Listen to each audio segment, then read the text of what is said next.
کہ یہ پارلیمنٹ صحیح پارلیمنٹ ہے، اگر وہ یہ کہہ دے زندہ باد۔ اس طرح چلتے ہیں ملک۔ ہوتا ہے غلطیاں کبھی ہوتی ہیں، ہو جاتی ہیں، لیکن اپنی غلطیوں پہ اتنا ڈٹ جانا کہ اس کے نتیجے میں ملک بگڑ جائے، ملک کی بنیادیں ہل جائیں اور ملک خدا نخواستہ خانہ جنگی کا شکار ہو۔ بابا میں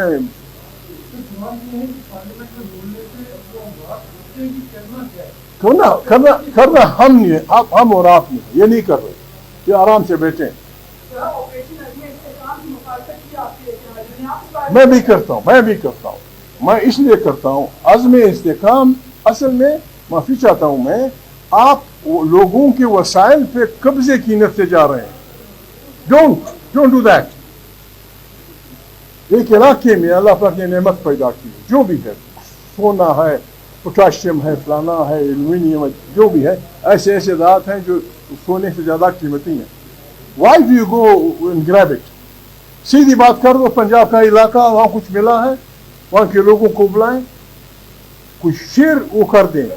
اصولی طور پہ تو یہ ہونا چاہیے کہ جہاں سے یہ نعمتیں ملتی ہیں، whether it is Punjab, Gilgit Baltistan, کسی ہندو کے علاقے میں، کسی سکھ کے علاقے میں ہے، 51% must go to them۔ کوئی علاقہ ہے 51% ان کو دے دو، باقی 49% بہت بڑی رقم ہے، بناؤ ان سے، ٹینک بناتے ہو، جہاز بناتے ہو، ریسرچ کرتے ہو، اسلامی لشکر بناتے ہو، وہ کرو۔ یہ جب آپ جاتے ہیں بائی فورس قبضہ کرتے، نتیجہ یہ ہوگا۔ اگر کسی کا یہ خیال ہے کہ یہ 2 نمبر کی پارلیمنٹ ہم چھٹی کر دیں گے، خدا نخواستہ یا ایمرجنسی لگا کے یا ماشاء اللہ لگا کے، ہم بالکل میں واضح کرتا ہوں، خدا کے لیے رحم کریں اس ملک پہ رحم کریں۔ آپ کی غلط پالیسیوں کی وجہ سے آپ کے ملک میں اتنا اسلحہ پڑا ہے کہ ہر گاؤں آپ کے پولیس سسٹم سے زیادہ مسلح ہے۔ آپ کو ہر گاؤں کی تلاشی لینے کے لیے SSG کی افواج لے جانی پڑیں گی۔ آپ کے پولیس آدمی کے پاس شرم نہیں آتی؟ غریب بچوں کو اپنے بھیج دیا کچے کے ڈاکوؤں کے پاس، 15 پولیس والے آپ کے حوالے ہوئے۔ وائی ڈڈنٹ یو اٹیک کچا مچا؟ کس لیے پڑی افواج؟ کیوں حملہ نہیں کیا اس پہ؟ اچھا صبح یہاں سے لے کر وقت کیا کچا، کیا اس کا ڈاکو؟ یہ یہاں کے پارلیمنٹ کے ڈاکو ان ڈاکوؤں کو سپورٹ کرتے ہیں، لوگوں کی معلومات ہیں۔ پارلیمنٹ میں بیٹھے ڈاکو ان ڈاکوؤں کو سپورٹ کرتے ہیں، اور یہاں بس آ جاتے ہیں، جی خدا ہمارے پولیس والوں کے رحم کرے۔ پولیس والوں کو اس طرح میں معافی چاہتا ہوں، غلط بات کہہ دوں گا، بس یہی میں نے جو کچھ کرنا تھا